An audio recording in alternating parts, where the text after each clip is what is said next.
NATO Secretary-General Rutte, speaking in Brussels, was frank when he called for preparations for a war with Russia in 5 years. We are not ready for what may await us in 4 or 5 years. What is happening in Ukraine now may happen to us too, he warned. NATO understands that Putin's main goal is not even the territory of Ukraine, but rather keeping it in the orbit of his influence.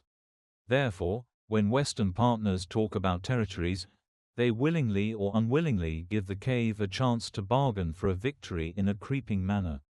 Trump made it clear to Zelensky and Macron during a meeting in Paris that he is against Ukraine joining NATO, but for Ukraine to remain a strong and well-armed country after the ceasefire.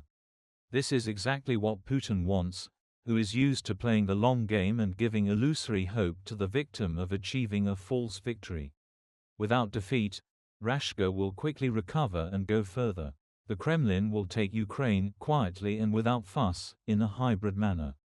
It is needed to strengthen the cave for the future war with NATO.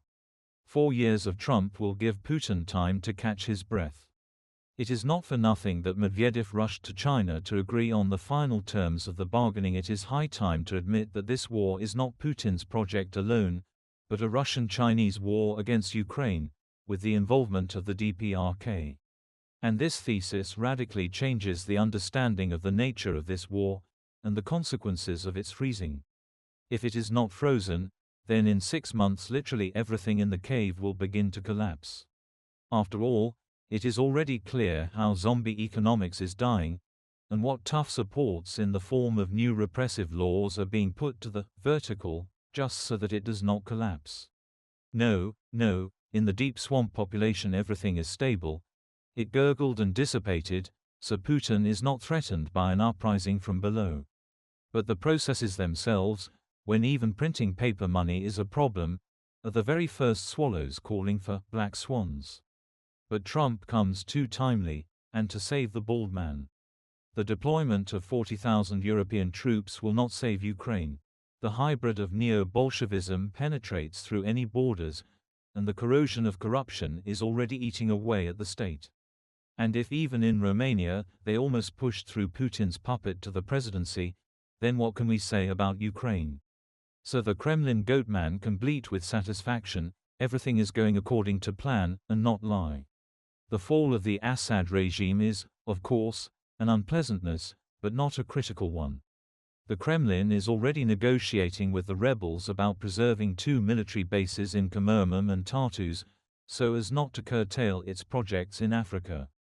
And while Syrian rebels are breaking into prisons, discovering the horrors of the Assad regime's crimes, Guterres has somehow shyly shut up, and the Putlo propaganda has distanced itself from the toxic dictator, declaring that the Syrian army is to blame for everything, and that the cave never intended to fight for Assad. And the fact that Bashar did not hold on to power well, it's his own fault, Medvedev said, and hinted that it had previously been possible to find a consensus of interests among Sunnis, Shiites, Alawites, Druze and Christians, but now it is highly doubtful. And this means that Moscow will do everything it can to destabilize the situation in Syria, driving wedges and sowing discord, and it knows how to do this perfectly, with its hybrid experience. Trump's shadow is already creeping over the White House, and the title of Person of the Year, according to Time, adds weight to this controversial figure, whose return is so eagerly awaited, some with hope, others with horror.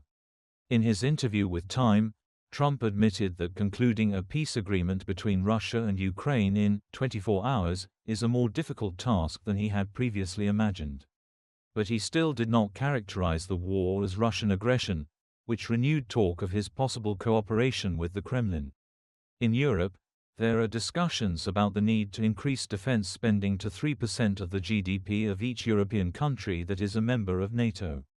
If we do not spend together now to prevent war, then we will pay a much higher price when we have to fight, says Rutte, and addresses representatives of the European defense industry. The money is on the table, and there will only be more. Go for it. Do not be afraid of innovation and risks. Friday morning began with a massive attack by racists on Ukraine.